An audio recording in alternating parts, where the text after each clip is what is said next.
nós recebemos diferente informação de primeiro-ministro Eyman, de ministro Geoffrey Wever também, ministro Bisa dissertação no caso. Lamentavelmente, ministro Jardín Cruz se bem para criar confusão. Hope de informação que ele traz para adelante não está correto e ministro agora corrigir, não somente do ministro Geoffrey Wever, mas também do diferentes profissionais que estão presentes. Assim, por exemplo, ele traz ponência para adelante que também percorrer para a direita tur jaarrekeningen, caminha full e plan para hal in e jaarrekening aqui e acaba que era atrás e acaba departamento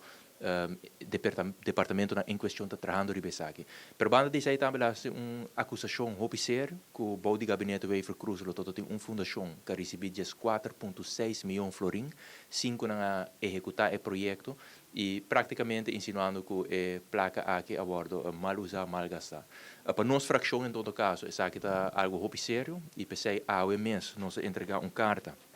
na presidente do parlamento, caminho nós solicitar presidente do parlamento para chamar reunião pública mais livre possível, se por outros semanas, com o ministro Jardín Cruz, sobre nós não queremos é porta sina que bota bem dentro da sala do parlamento,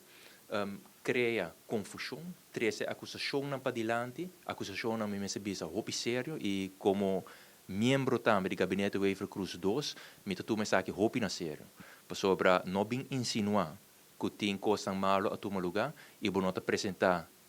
documento, vou mencionar qual a fundação, sem mais, vou querer criar confusão dentro da comunidade e fazer como se fosse vou ontdek corrupção. Se você tem qualquer informação de algo que pode ser malo, nós queremos para apresentar tudo isso aqui dentro da reunião pública que nós acabamos de pedir e se você caminha e você caminha para o OM ou você aqui passo para a turma, nós fração mesmo lo assistimos dentro dessa aqui. Mas, no primeiro lugar,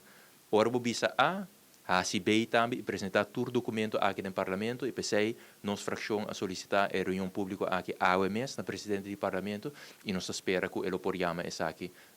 mais livre possível e muito provavelmente outras semanas.